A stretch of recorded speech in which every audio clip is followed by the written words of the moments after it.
The needle went in clean.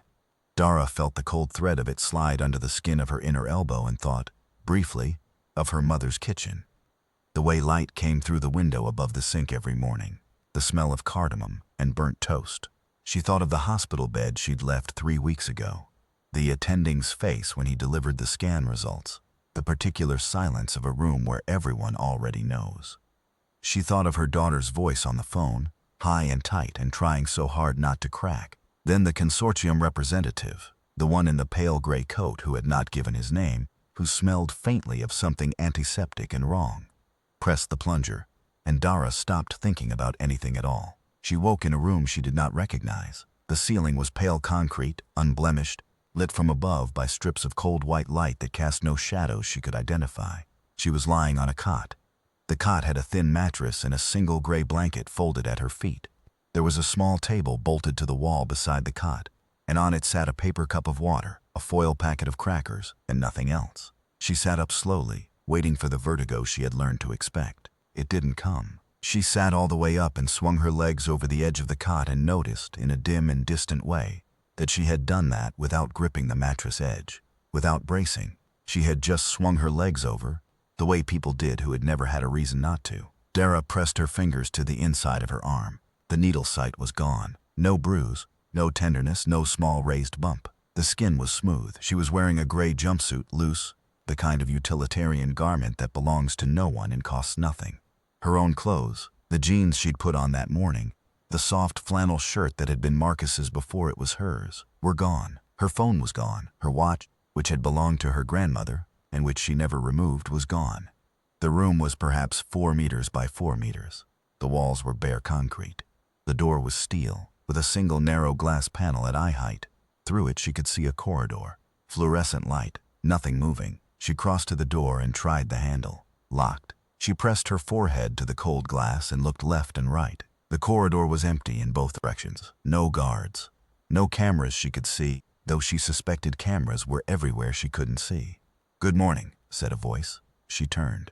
The voice had come from a small speaker mounted near the ceiling in the corner of the room, which she hadn't noticed before. The voice was male, measured, with an accent she couldn't place. Something clipped and precise about the consonants. "My name is Coordinator Veth Andler. You are in Holding Suite 4 of the Gentech Meridian Research Facility. You have been unconscious for approximately 14 hours. Your vitals are stable. Your treatment has begun." Dara looked up at the speaker. "Where are my clothes? Your personal items have been secured for the duration of the program. They will be returned to you upon successful completion." What does successful completion look like? A pause. Continued participation and cooperation. She looked at her arm again. The smooth skin. The absence of tenderness. She thought about what she'd been told when she signed the papers 3 weeks ago. The weight of what she'd been told. The careful clinical language of it. The way the consortium's representatives had never once said the word cancer, only referred to your condition and the trial parameters. She thought about the scan results. She thought about her daughter's voice. "The other participants," she said. "Am I alone here?" "There are 3 other participants in the program. You will be introduced when the time is appropriate." The time was apparently appropriate about 40 minutes later, when the lock on her door clicked open without warning and a guard in gray body armor, no insignia, no face visible behind the visor, gestured for her to follow. She followed. There were 4 of them, eventually assembled in a larger room that had the dead feeling of a space built for function and nothing else. Concrete walls. Folding chairs arranged in a loose square. The same strip lighting as her holding suite. A camera in each corner. The door at the far end was heavier than the one she'd come through. And she noted that the guard who brought her in positioned himself in front of it and did not move. She recognized the look on their faces. She had worn that look herself in the first weeks after her diagnosis. The particular combination of calculation and suppressed terror, the way people who are very frightened go very still because movement might make it real. His name was Caleb. He was 38, she'd learn later, though he looked older. A veteran of 2 colonial deployments, he had the kind of stillness that combat produces. The ability to sit in a room with people he didn't trust and not let his hands betray him. His jaw was strong and his eyes were a gray-green that reminded her of northern water. He was missing his left ear. She didn't learn how until later. The one called Petra had a cane she was not currently using. She was holding it but not leaning on it, the way you do when something you've depended on has become unfamiliar. She was around 50, with silver-threaded hair cut short and the careful posture of someone who had been in pain for a very long time. She kept looking at her own hands. The third one was barely past 20, Kai. He had the look of someone who had agreed to this quickly, without much deliberation, the look of someone young enough to still believe that risk and reward move in proportion. His left arm had a scar that ran from the wrist to halfway up the forearm, old and silver, and he kept his sleeve pulled down over it. He met Dara's eyes when she sat, held her gaze for a moment, and gave the smallest nod. She nodded back. The speaker crackled. Coordinator Veth Andler's voice filled the room with its flat precision. Welcome, Group Meridian 7. You are the 7th cohort to participate in the Gentech Renewal Initiative. The compound you received this morning, designated CX Renewal, targets cellular degradation at the mitochondrial level. It is designed to reverse the conditions documented in your intake screening. A pause. You may have already noticed some initial effects. Dara looked at Petra. Petra was looking at her hands. Caleb said nothing. He was watching the camera in the left corner. The facility operates on a closed protocol, Veth Andler continued. External communication is suspended for the duration of the trial. This is standard procedure to prevent interference with observed outcomes. You will be monitored continuously. Meals will be provided. Any questions regarding protocol should be directed to your suite speaker. What are you? Caleb said, a beat of silence. I'm sorry, you. Your voice. What are you? Another beat, longer this time. I am a consortium coordinator. I've spoken to a lot of consortium people in the last 3 weeks, Caleb said. Getting into this program, signing the paperwork, the intake screenings. They all sound like people. You don't sound like people. I can assure you, I'm not accusing you of anything, Caleb said, and his voice was the voice of someone who had learned that accusation was a luxury. I'm asking a question. Nothing from the speaker for a long moment. Then, your vitals and progress will be assessed at regular intervals. Meals will be available in your suite within the hour. Good morning. The speaker clicked off. Petra set her cane against the wall. She turned her ankle experimentally, put weight on it, lifted her heel off the floor. She did it again. Something in her face closed very quietly, the way a door closes when someone is trying not to be heard. I had a spinal injury, she said to no one in particular. 17 years ago. I have not put my full weight on my left foot in 17 years. Kai pulled his sleeve up. The scar was gone. He stared at the smooth skin with the expression of someone trying to do arithmetic in a language they don't quite speak. Doris said, my oncologist told me I had 4 to 6 months. Nobody said anything after that for a little while. They called it the first morning, though the light never changed and there were no windows and no way to verify morning from evening or day from night. The facility had its own time, which was the time of a place that did not want you to know how long you had been there. Dara marked time by meals. The gray trays slid through the slot in the door 3 times per rotation, the food bland and calorie precise, engineered sustenance that had the personality of a spreadsheet. On the second day, or what felt like the second day, they were given access to each other's suites. On the third day, they found the cameras. Caleb found the first one behind the light fixture in the corridor between their hot suites. It was not a consortium camera. He could tell because a consortium camera, he'd noted, had a small amber light that pulsed every 3 seconds. This one had no light at all, and was built into the wall in a way that suggested it had been there before the facility. Before whoever had built this place had built it over whatever had been here first. He showed Petra. Petra looked at it for a long time without touching it. The question, she said, is whether whoever put that there knows what we're doing in this facility, or whether they're the ones running the facility. Kai said from the corridor doorway, and the consortium is the cover story. Dara was watching Caleb. She had noticed that when Caleb processed information, he went very quiet. Not uncertain, quiet, the stillness of a man running calculations. The drug works, Caleb said. That part's real. I had a hearing loss in my right ear from a pressure incident 6 years ago. It's gone, completely. Either they gave us something that actually does what it says, or they gave us something that does something else. And these are the side effects. Or both, Dara said. He looked at her, or both. On the 4th day, the man came.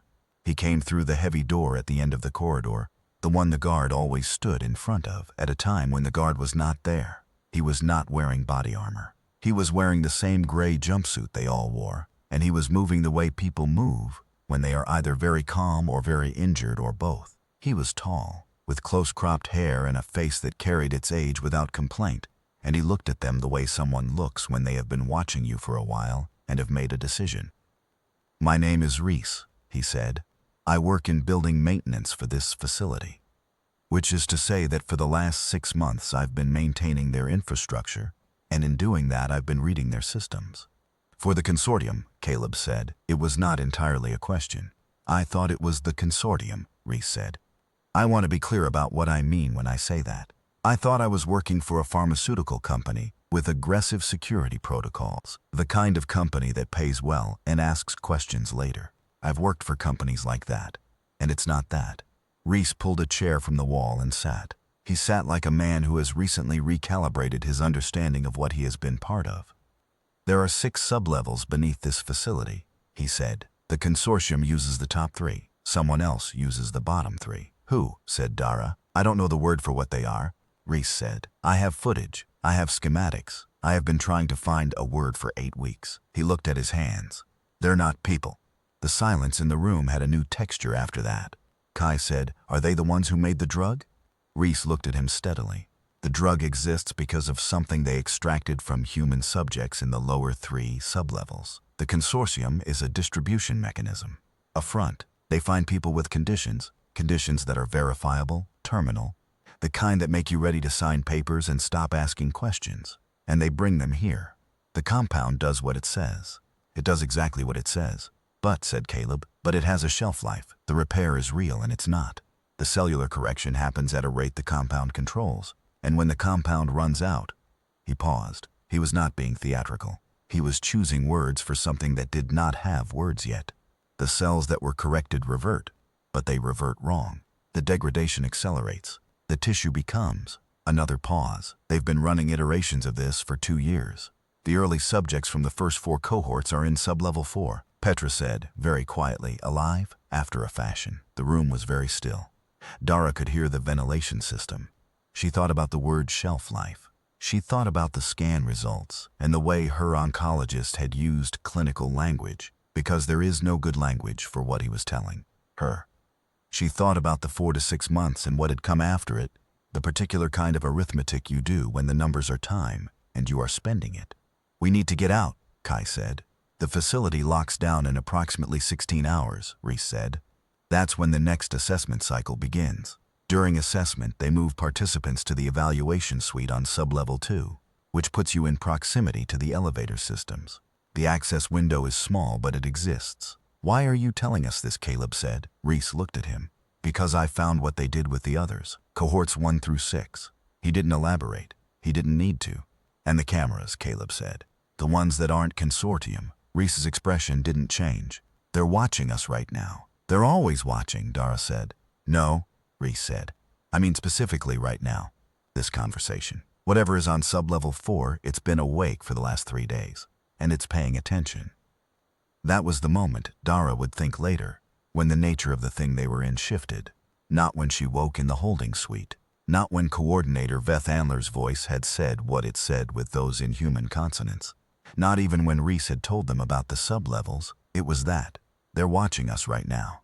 The specific present tense of a specific intelligence directing its attention at them. Aware of them the way a researcher is aware of a specimen. With focused, instrumental interest. She thought about the watch they had taken, the one that had been her grandmother's. She thought about the flannel shirt that had been Marcus's and was now gone somewhere with her personal items. She thought about the small human textures of her life, the things that made her specifically her and not a specimen. And she felt something clarify in her chest, something that was not quite anger and not quite grief, and had no good name in the language she'd been given. She said, 16 hours. Reese looked at her. She thought she recognized what was in his eyes. 16 hours, he said. The plan was Caleb's, because Caleb's mind worked in that particular way. Not in the manner of someone who likes plans, but in the manner of someone who understands that a good plan is just a scaffold for what you don't know yet. He explained it in pieces over the next several hours, filling in what Reese knew and what Reese didn't. And when there were gaps, he said so plainly, and they worked around them. Reese had a schematic of the top 3 sublevels. He had memorized the guard rotations, the camera positions, the consortium ones with their amber pulse lights and the older, lightless ones he'd found in the walls. He had a keycard that gave him access to the maintenance corridors, which ran parallel to the main corridors and were, by his best estimate, not consistently covered by the sub-level monitoring system. What they didn't have, weapons, any knowledge of what was on sub-levels 4 through 6, any certainty about what the compound's shelf life actually meant in concrete terms, whether they had days or hours before it began. What we have, Caleb said, is that they want Dara alive. Everyone looked at her. She had told them, on the second day, what she had not told the consortium's intake team when she signed the papers. What the intake team had not asked because the intake screening was thorough but not thorough enough. The pregnancy doesn't show yet, Dara said. I'm 14 weeks. They didn't test for it because the conditions they were screening for don't typically coexist with. She stopped. With that, they want the compound's effect observed in a developing subject, Reese said. It was not a comfortable thing to say. He said it like a man who had learned to say uncomfortable things plainly because softening them didn't make them less true. Which means they won't deploy full containment against her, Caleb said. Which means she has a margin of approach the rest of us don't. I'm not comfortable with that, Petra said. Neither am I, Dara said, which is why I'm the one deciding whether to use it. Petra looked at her for a long moment. She had the gaze of a woman who had fought for things and lost things and learned the difference. All right, she said. There's something else, Reese said.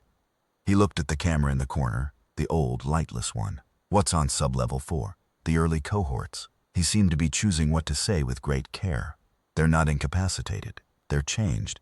And the change is, the compound didn't just accelerate the degradation. It rewired something. The aggression, the need to. He stopped. Started again. I don't think what's on sub-level 4 is interested in the people it was before. But whatever is running this facility uses them as a secondary containment mechanism. Biological security, Caleb said, flatly. They're faster than you'd expect, and they don't register pain the way we do. How many? 18 confirmed. From the first 3 cohorts. 3 and 4 didn't produce viable subjects, so the total from cohorts 5 and 6 is, how many? Caleb said again. 23. Another silence. The ventilation hummed. Kai pulled his sleeve down over the place where the scar had been. He had been doing that all day, a nervous gesture, covering the smooth skin as though the absence of the scar was itself something to conceal. He was 23 years old. He had the scar because at 19 he had tried to stop existing and had failed. And the reasons for that were his own and he had not shared them, and the compound had erased the evidence of that moment as cleanly as it erased Petra's spinal damage and Dara's oncology reports. He was sitting in a room with 3 people he had known for 4 days, and he was very frightened, and he was not leaving.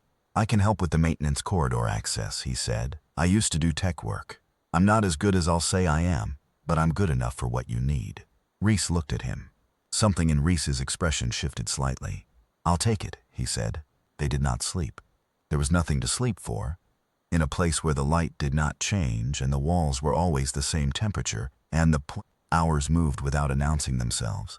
They sat in Dara's suite, larger than the others for reasons none of them examined too carefully, and they went over the schematic and they thought through the variables, and they did what humans do when they are waiting in a place where waiting can get them killed. They talked, not about the plan, about the other things. Caleb told them about his daughter, who was 7, and who had a very specific opinion about breakfast. He told the story the way soldiers tell stories about the people they're coming back to, which is to say briefly and with great precision, only the details that matter, nothing wasted. He described the way she held a crayon, her whole fist around it, full commitment, the way you do when you're 7 and art is still something you do with your whole body. Petra talked about the project she'd been working on before her injury 17 years ago. Ecological survey work, coastal monitoring, the kind of work that measures the world in units of change over long periods of time. She spoke about specific beaches and specific measurements the way you speak about a love you had to leave. With the mix of grief and gratitude, that means the loss was real. She had spent 17 years unable to do what she was built to do. She did not say the compound had given her back something, but she put her full weight on her left foot for the first time, and she stood like that, for a moment very still, and everyone in the room understood what that was. Kai didn't talk about the scar. He talked about his sister, who was studying veterinary medicine, who texted him pictures of animals she was learning to save. He had a specific face when he talked about his sister, a kind of helpless warmth that was very young and very real, and that made Dara think about her daughter. She thought about her daughter a lot. Dara thought about her daughter, and she thought about Marcus, and she thought about 14 weeks, and the particular courage of a body that begins a life when the body itself is dying, the stubbornness of that, the absolute unapologetic insistence of it. My grandmother wore that watch for 43 years, she said at some point in the middle of the lightless hours. She wasn't talking to anyone in particular. She came to this country with almost nothing, and she bought that watch the first year she worked, with money she'd saved, and she wore it every day until she died, and then she gave it to my mother, and my mother gave it to me. They took it when they took my clothes. It's somewhere in this facility. She paused. I'd like it back. Nobody said anything. Then Caleb said, we'll get it back. He said it the way he described his daughter, briefly, with precision, nothing wasted.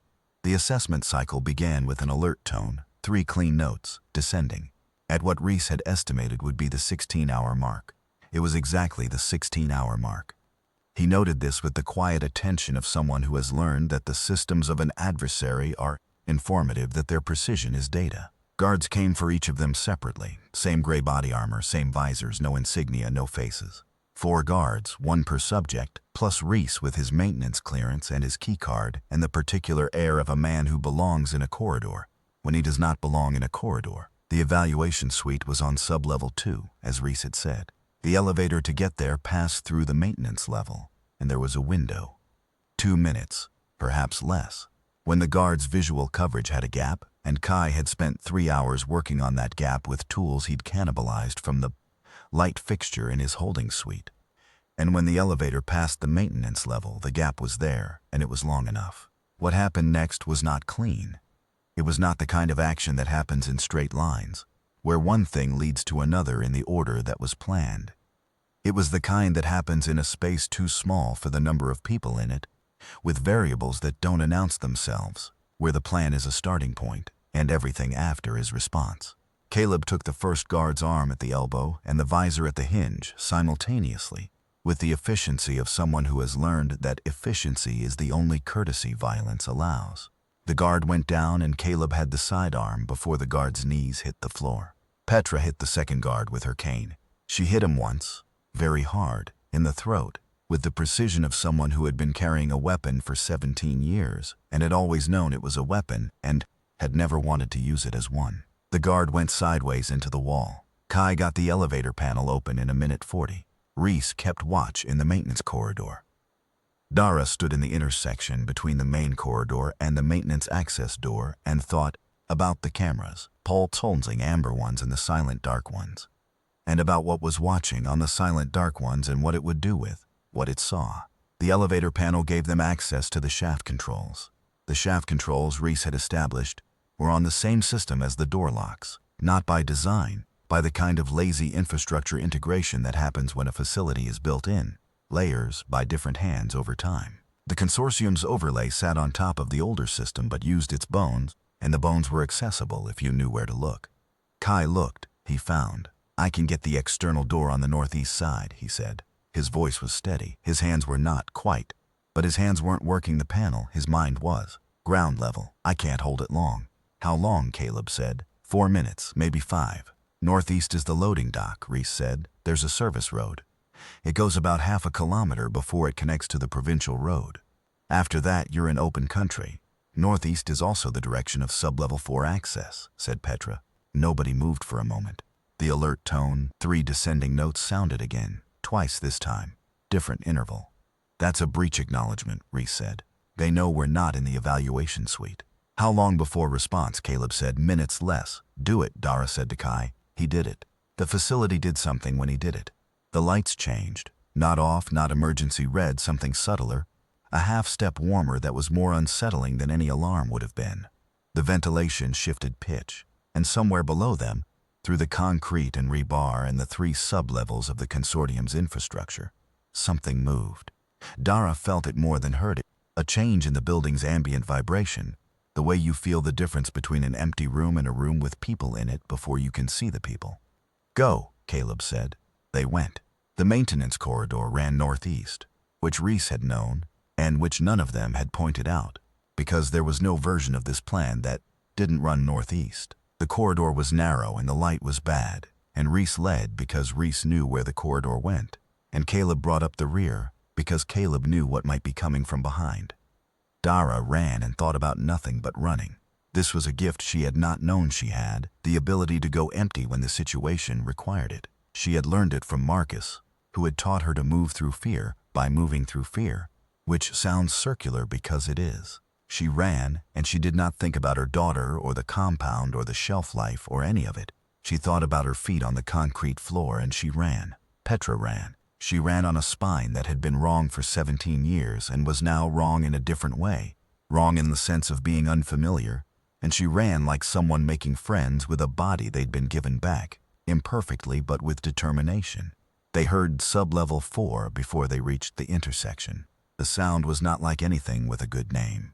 It was not a groan or a shriek or any of the sounds that get attached to the word zombie in stories, which are really just human sounds taken out of context. It was something that had been human and had been processed and now existed in a state that was neither, and the sound it made was the sound of that state, which was wrong in a way that settled low in the chest and did not leave. Reese stopped at the intersection. He turned to look at them. Sub-level 4 has a junction with the maintenance level on the east side, he said. I didn't include it in the plan because it's behind a security door. Said Kai, who was looking at the panel on the wall at the intersection. The panel had a small screen. The screen said sub-level access, unlocked. The security door had been opened from the inside. Caleb shot the first one at the corridor junction. It was wearing what had been at some point a gray jumpsuit identical to their own. It was wearing it as a remnant, the way a shipwreck wears barnacles, not as a choice but as evidence of something prior. It moved fast, faster than made sense for something that was no longer metabolizing the way it metabolizes. It moved with the directionless, unresting hunger that had been described to them and was different to encounter. The second shot stopped it. The second shot would not have stopped a person. Move, Caleb said. They moved. The northeast corridor was 30 meters, 20 meters. The door Kai had unlocked was at the end of it, and through the small wired glass panel in the door Dara could see the loading dock, which meant outside, which meant the service road, which meant half a kilometer to the provincial road and open country. The three that came from the left junction were faster. Reese saw them first. He said something that wasn't quite a word and put himself between the group and the left junction, and Dara understood in a fraction of a second what he was doing and why, and she didn't have time to argue with it, and he was not asking her to. Go, he said, not looking at her. He had taken Caleb's second sidearm without anyone noticing when he had done so. Dara. He said her name the way you say someone's name when you want them to take it with them. Go. Caleb took her arm. Not roughly, with the simple physics of someone who knows that the door is closing. She ran because she had already established that she could run when there was nothing else. Behind them, she heard 3 shots. Then silence. Then a sound she chose not to interpret. The loading dock was cold and dark and smelled of diesel and earth and open air. Dara sucked in a breath that had real cold in it, real weather, real outside, and felt something unknot in her throat that had been knotted since the needle. They ran. The service road was gravel and loose aggregate, and the darkness was real. No strip lighting, just the wedge of Kai's phone light. He'd found a charged phone in the guard's utility belt. Caleb took the sidearm, angled at the road. 500 meters, 400. The facility receded behind them. 300 meters, 200. At 100 meters, Caleb stopped and looked back, and they all looked back because he was looking back. The facility was still dark. No floodlights, no pursuing vehicles. The loading dock door they'd come through was closed. Why aren't they following? Petra said. Because they know where the road goes, Kai said. There's only one road.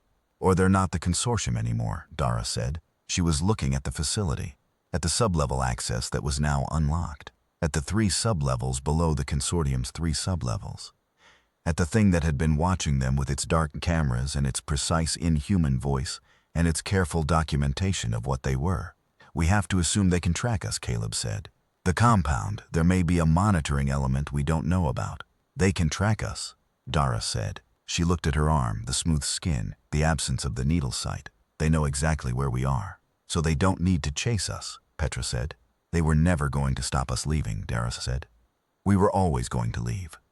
We're supposed to leave. She said it with the calm of someone who has just understood something she should have understood earlier. We're the trial. The compound works in the facility, under controlled conditions. They want to see what it does when it disperses. When we go back to our lives. When we interact with. She stopped. Caleb had gone very still. With other people, he said. The road was empty. The open country was dark and wide and full of everything they had been missing for 4 days. Her daughter was a phone call away. Marcus's flannel shirt was somewhere in that facility, and she could not get it back tonight. And her grandmother's watch was somewhere in that facility, and she could not get it back tonight. And there was a life waiting on the other side of that provincial road, and the 4 to 6 months was apparently not 4 to 6 months anymore. And all of that was real. Also real. Caleb's daughter, 7 years old, strong opinions about breakfast, Petra's coastlines waiting to be measured. Kai's sister sending pictures of animals she was learning to save. Also real, what the compound was designed to do when it dispersed. Dara sat down on the gravel service road. She sat down not from exhaustion but from the need to think from a fixed point, the same way you put your hand on a wall when the room is moving. She sat and she put her palm flat on the cold gravel, and she felt the small stones against her skin, their realness, their indifference, their absolute uncomplicated physical presence. They haven't seen humans before, she said. Not outside a controlled environment. Not in large numbers in the world, interacting with their own systems, their own infrastructure, their own networks. You're saying they built the compound to spread, Kai said. I'm saying the compound was designed by something that doesn't understand what it's trying to spread through, Dara said. They've been running trials in a sealed facility for 2 years. They have data on 4 isolated subjects at a time in a controlled space. She looked up at them. They have never run a trial where the subjects went home. They're learning, Petra said. They're learning, but so are we. She stood. The gravel was real under her feet. The cold was real in her lungs. We went through that facility. We saw their infrastructure. We know what sub-level 4 looks like. We know what the compound does and when. We know what Veth Andler's voice sounds like when it's deciding something. She looked at Caleb. We know things about them that they don't know we know. Caleb was quiet for a moment. You want to go back? I want to go forward, Dara said. I want to go to a doctor, not a consortium doctor, a real one, and I want whatever is in my blood analyzed. I want to know if we're carrying something. I want to know if Petra's spine actually healed or if it healed wrong and is going to express that in 6 weeks.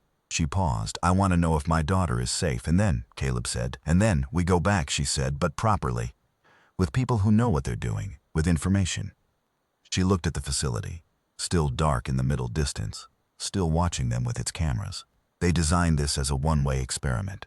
Subjects go in, controlled environment, documented outcomes. Subjects are retained. They have no protocol for subjects who go out and come back with something to say. Kai had been watching her. He said, quietly, that's very human of you. She looked at him. Yes, she said, it is. They walked the half-kilometer to the provincial road.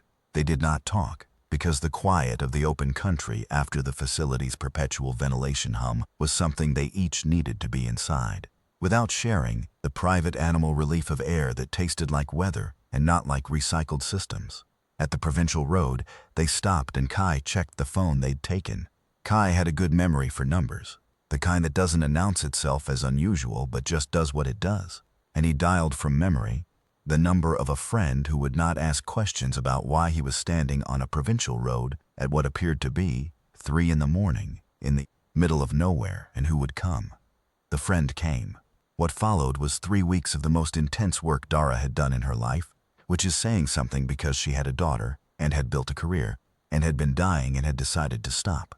The doctor was Dr. Amara, who was Petra's former colleague from the coastal monitoring years and who had since moved into environmental medicine and who had, it became apparent, been suspicious of consortium clinical trials for some time without ever having the specific thing she needed to be suspicious about. She now had 4 specific things. She was brief, methodical, relentless, and she worked with the same quality of attention she brought to measuring coastlines, which was the kind of attention that does not let a finding go until it is fully understood.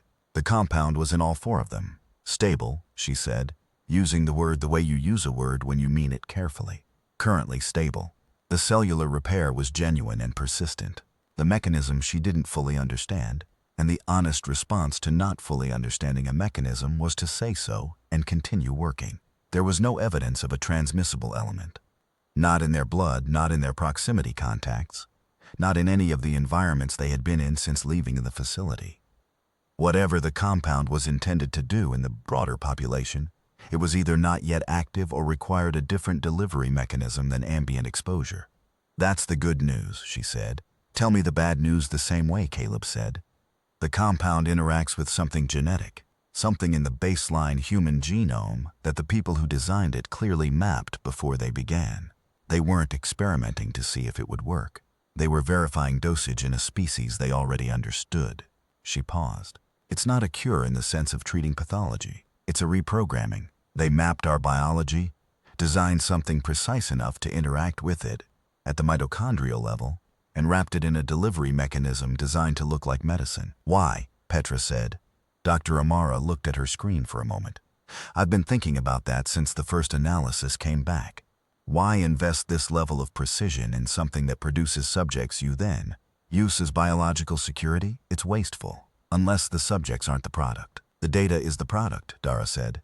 "The data is the product," Dr. Amara confirmed. 7 cohorts, however many earlier trials in earlier facilities. They're building a complete biological model of human response to the compound over time, at the cellular level, across a range of pre-existing conditions, in a range of physiological profiles.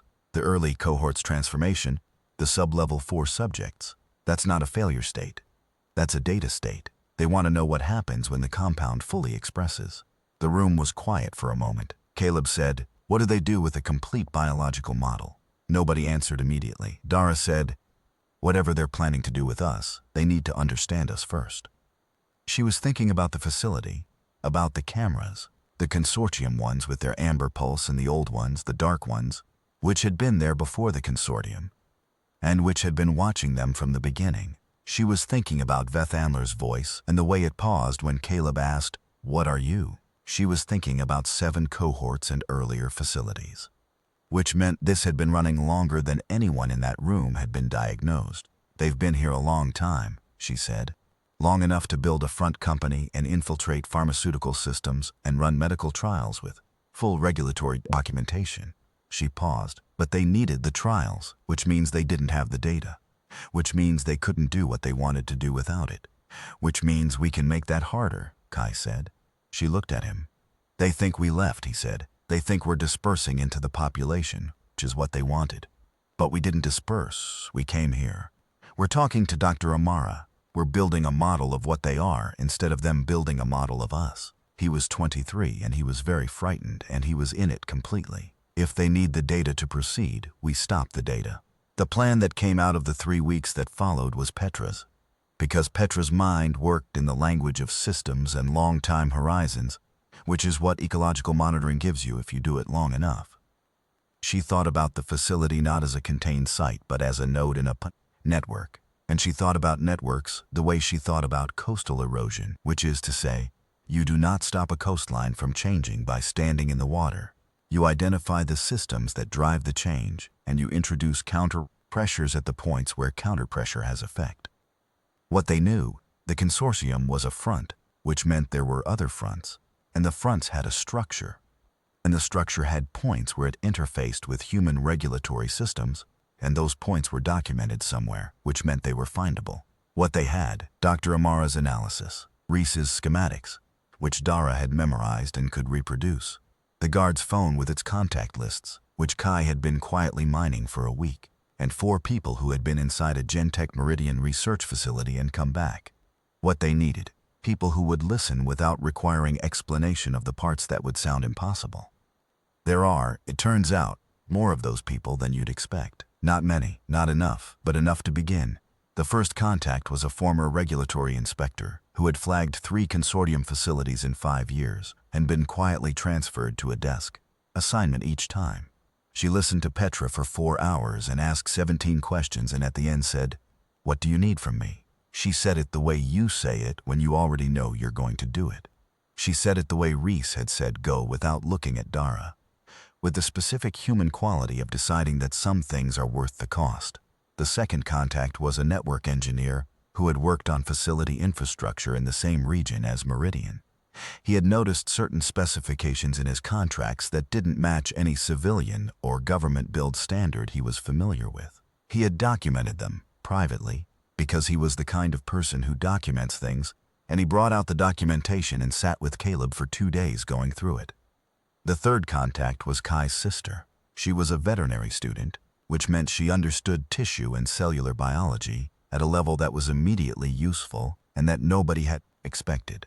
She came with pictures of animals she was learning to save, and she sat with Dr. Amara's analysis for 3 days, and she came back with a question. The sub-level 4 subjects, she said, the ones who transformed, is the transformation directional? Is it one way? Everyone stopped. I don't know, Dr. Amara said. I assumed. You assumed because of what the coordinator told them, Kai's sister said. But the coordinator's job was to manage the subjects, not to inform them. What if the presentation was designed to ensure subjects believed the transformation was permanent? She was very calm when she said it. What if it's not permanent? There is a moment in the life of any operation where the shape of the thing changes, where what you thought you were doing becomes something larger than you understood it to be when you started. This was that moment. It was quiet and it arrived without ceremony, the way the most important moments do, and everyone in the room felt it arrive. They went back to the facility in the 7th week. Not 4 people.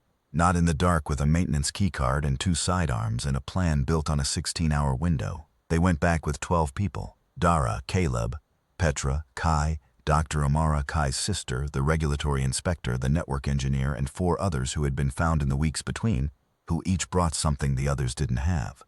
They went back with documentation. They went back with a compound doctor. Amara had synthesized based on her analysis of the CX-Renwall interaction, which she believed, with the careful, specific confidence of a scientist who says what she believes and no more, could interrupt the cellular cascade in the sub-level 4 subjects at the point where it became directional. They went back with the knowledge that they were being watched. This was the thing they had built the plan around. Not how to avoid being watched, how to use it. Veth Andler had been watching all along, the dark cameras, the monitoring, the careful observation of what humans did in enclosed spaces under stress. The entire facility was designed as a study. And studies, Dara had spent 3 weeks thinking, have a flaw that is baked into the design. The observer changes the observation. They had been changed by being in the facility, but the facility had also been changed by them, by Reese's maintenance work and the gap he'd found. In the camera coverage, by Kai's 3 hours with the light fixture tools, by the moment Caleb asked, "What are you?" and the long pause that followed, by Dara sitting down on the gravel road and thinking from a fixed point, by Reese. She thought about Reese a great deal. The facility looked the same from the service road. It was early morning, the first real light they'd approached it in, and in the gray pre-dawn it looked like a building, and not like what it was.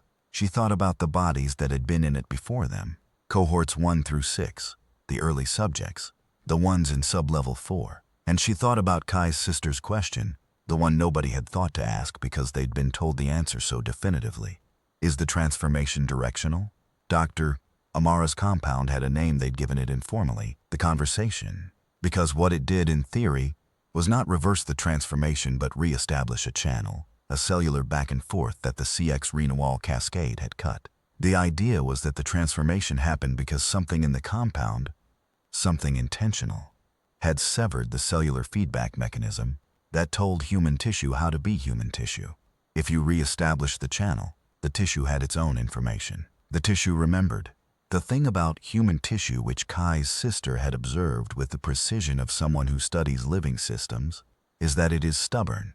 It does not give up on its templates easily. It carries its history in the specific language of cells, and that language is old and thorough and does not stop speaking simply because something cuts the wire. The facility's north perimeter had a maintenance access point that matched the schematics. Caleb had the access code from the network engineer's documentation. The door opened. What happened inside the facility over the next 6 hours is the kind of thing that resists the language of clean narrative, because it was not clean. It was 12 people in a compound and the sub-level 4 subjects who were dangerous and wrong and had been dangerous and wrong for 2 years in a sealed space with nothing but the memory of being people. And the work was slow and frightening and required the specific kind of courage that does. Look like courage while it's happening. That looks like people doing a difficult job with insufficient certainty. 4 of the sub-level 4 subjects did not respond to the compound. 11 of the 23 did. The 11 who responded did not transform back, Not immediately, not cleanly. What happened was subtler and stranger and in some ways more difficult. They became uncertain. The directionlessness of the transformed state gave way to something that was not yet full personhood, but was oriented toward it. They were frightened in a way that had a subject and an object, which is the difference between fear and terror. And frightened in that specific way means there is someone there to be frightened. 3 of the 11 remembered their names. The network engineer, who had been in the rear corridor keeping watch with steady competence and a tool belt, and the pragmatic calm of a man who fixes things for a living, found the surveillance hub on sublevel 3. Not the consortium surveillance hub, the older system, the dark cameras. He found the server room and he documented everything on it before he did anything else, because documentation is what you do before you take something apart, and then he took it apart. Coordinator Veth Andler's voice came over the facility speakers while he was doing it. "This is inadvisable," the voice said. It had the same measured precision, the same inhuman consonants, and underneath them now something that might have been, in a human voice, the quality of something losing its footing. "You do not understand what you are interfering with." Caleb was standing in the main corridor of sublevel 3. He said, to the ceiling, to the speakers, to whatever was behind the cameras, "Then explain it to us." "A long one." "Why?" said Veth Andler, one word without inflection, in the way a question becomes a question only because of context and not because of tone. "Because we're going to keep interfering with it," Caleb said, "whether you explain it or not. And you've invested a significant amount in understanding us. The least we can do is let you understand why." Another pause, shorter this time. "You will die," the coordinator said. "The compound's shelf life." "Dr. Amara doesn't think so," Caleb said. "And Kai's sister has some thoughts about directionality you might find interesting." He was quiet for a moment. He put his hands in his pockets. He looked at the camera in the corner of the corridor, the lightless one, with the direct, unremarkable gaze of someone who has decided not to be afraid of being watched. 7 cohorts, he said, 2 years, earlier facilities before that. That's a significant investment in understanding something, which suggests you need to understand it, which suggests you don't have what you need yet. He paused. "Neither do we. So let's talk." There was a sound in the building then, not the ventilation or the facility systems. Something that had no analog in the sounds of human infrastructure, that came from somewhere below the sublevels they had mapped, deeper than sublevel 6. Something that was the sound of a mind that had been operating under certain assumptions, processing the fact that the assumptions were incomplete. "You would negotiate," Veth Andler said. It was not a question. It was the particular inflection of a statement that is also a surprise. "We would talk," Caleb said. "Negotiation implies we know what we both want. We'll start with talking." Dara was in sublevel 4 with Dr. Amara and Kai and 3 of the 11 who were now uncertain and oriented toward something, who were sitting in the corridor with their backs against the wall the way you sit when you are not sure what you are anymore and you need a wall to be certain of. She was talking to a woman who had been in cohort 3, who had come into this facility with a degenerative neurological condition and had been here for 18 months, who had been unreachable for 16 of them, and who was now reachable in the tentative, fragile way of something returning from a long distance. The woman's name was Sela. She did not know if she remembered it or if she was rebuilding it. Dr. Amara said that distinction mattered and would take time to establish. Dara sat next to Sela on the floor of sublevel 4, and she talked. She talked about small things, about her grandmother's watch and what it weighed and the way the second hand moved, about cardamom and burnt toast, about Kai's sister's pictures of animals being saved, about Caleb's daughter and the full fist grip on a crayon. She talked about the specific resistance of gravel under your hand when you put your palm flat against it in the dark. Sela listened. Something in her expression kept moving, the way a sleeper's face moves when they are close to waking. "Where am I?" she said, at some point, in a voice that was rough and uncertain and trying. "You're in a facility that was built to study you," Dara said, "and we're going to get you out." It took the rest of that day and most of the next. Veth Andler talked. Caleb talked. Petra was there for much of it, and asked questions in the precise, patient language of someone who studies coastlines, who understands that change takes time. And the question is not whether the water will move, but what direction to introduce the pressure. The network engineer documented. The regulatory inspector documented. Dr. Amara ran analysis on samples from the facility's archives that told a story about what the compound was supposed to be before it was what it was. and the story was complicated and incomplete and did not resolve into anything clean. What Veth Anler was, a class of intelligence that had been operating on this planet in the margins for longer than modern documentation covered. Not invasive, not colonial, not the kind of thing that arrives with a fleet and an ultimatum. The kind that watches, the kind that documents, the kind that tries to understand before it acts, because acting without understanding is, from its perspective, the primary source of catastrophic error. They had been trying to understand humanity for a very long time. The trials were the most recent attempt in a methodology that had been revised multiple times because previous attempts had produced insufficient data. The compound was the most sophisticated tool they had developed for studying human cellular biology at the level of interaction, which is the level that matters. They had not fully understood that humanity would study them back. This is the thing, Dara thought, sitting in the sub-level 4 corridor with Sela, who was saying her own name now quietly, like a word she was tasting. This is the specific thing about humans that keeps getting underestimated. Not the resilience, though there is resilience. Not the adaptability, though there is that too. Not the stubbornness or the ingenuity or the specific grim refusal to accept an imposed outcome. It is the habit of curiosity. The particular human need to know what it's sitting next to, not from threat assessment, but from genuine interest in the what and why of the world. The thing that makes a 23-year-old with a healed scar say that's very human of you, like it's a source of pride. The thing that makes a network engineer stop in the middle of a crisis to document something before he takes it apart.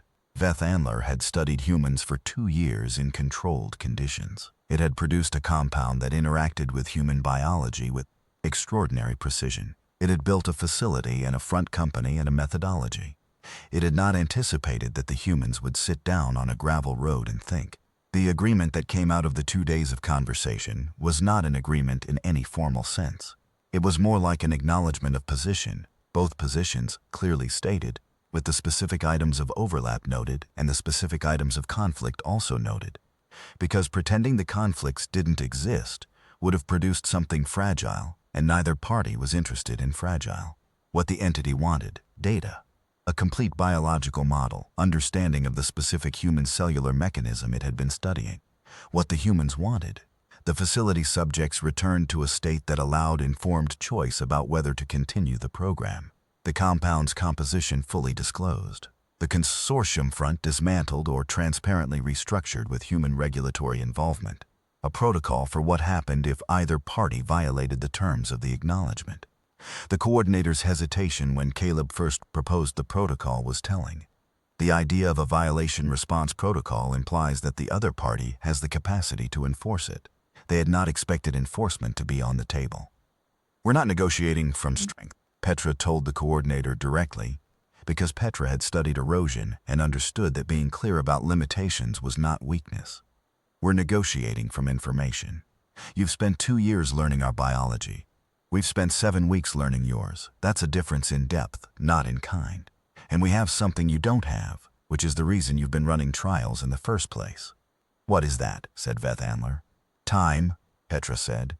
"We're short of it biologically. You're not. You can run trials for another 2 decades and still not have what a single human doctor, working with cooperative subjects in open data sharing, can give you in a year." She paused. "You've been trying to study us by isolating us from what we are. We're not reducible to our cellular biology. What you want to know about us, you can't get that way." The coordinator was quiet for a moment. "How then?" it said. "By letting us know you're here," Petra said simply.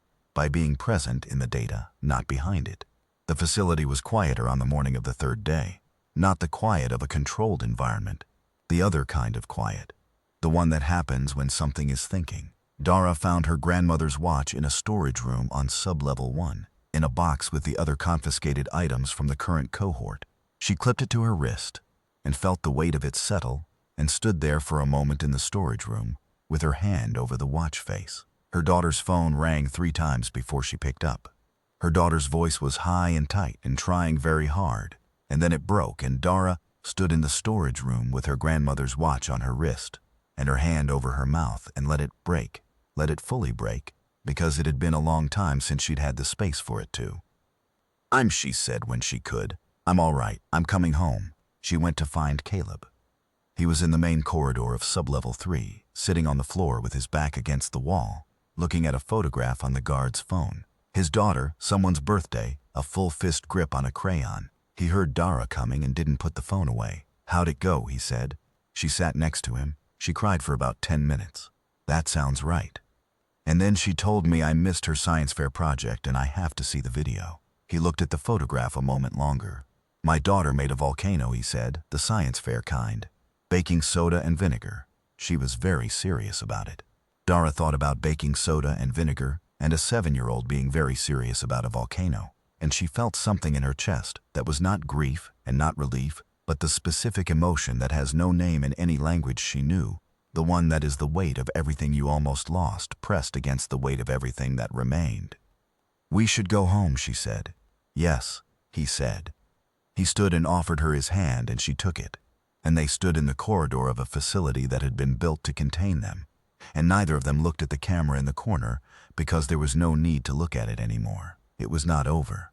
Dara knew it was not over. The 11 from sublevel 4 were going to need time, and Dr. Amara and whatever could be salvaged from their prior selves, which was an unknown quantity and would remain one for a long time. The compound was in all 4 of them, stable and not fully understood, and stable was not the same as safe. The consortium front had tentacles that the regulatory inspector was going to spend years tracing.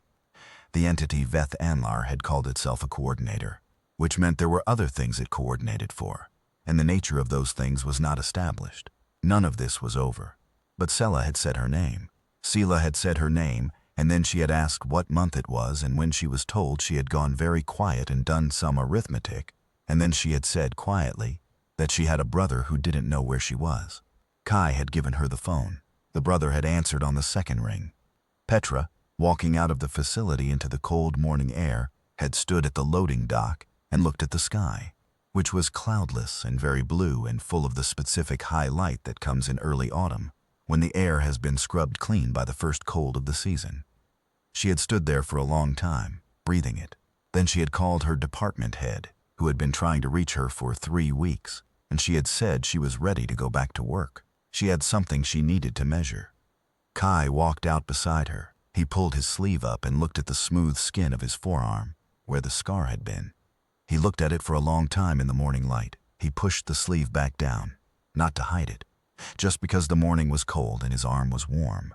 He walked to the service road, and the gravel was real under his feet, and the sky was very wide, and somewhere ahead of him his sister was sending pictures of animals she was learning to save. Dara was the last one out. She stood in the loading dock doorway and looked back into the facility, into the corridor, at the cameras, the consortium ones with their amber pulse and the dark ones. And she thought about the thing that had been watching them, that had built this place and run its trials and tried to understand them, and had miscalculated in a very specific way. It had understood the biology. It had mapped the cellular mechanisms, the mitochondrial activity, the cascade responses. It had designed a compound of extraordinary precision. It had not understood the gravel road. It had not understood the full fist grip on a crayon or the weight of a grandmother's watch or the way you say a name when you want someone to take it with them.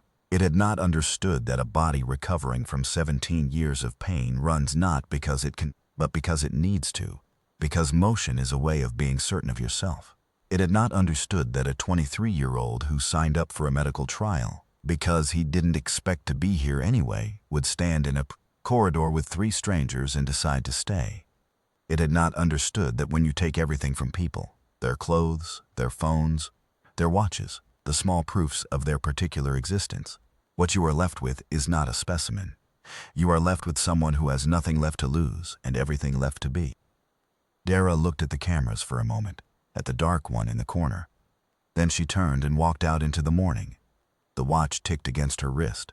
The cold came in from the open country. Behind her, somewhere in the facility's deep systems, a coordinator continued its documentation, revised, now, corrected, changed in the specific way that things change when they encounter something they did not account for. The provincial road was 1/2 kilometer. The open country was very wide. She walked toward it.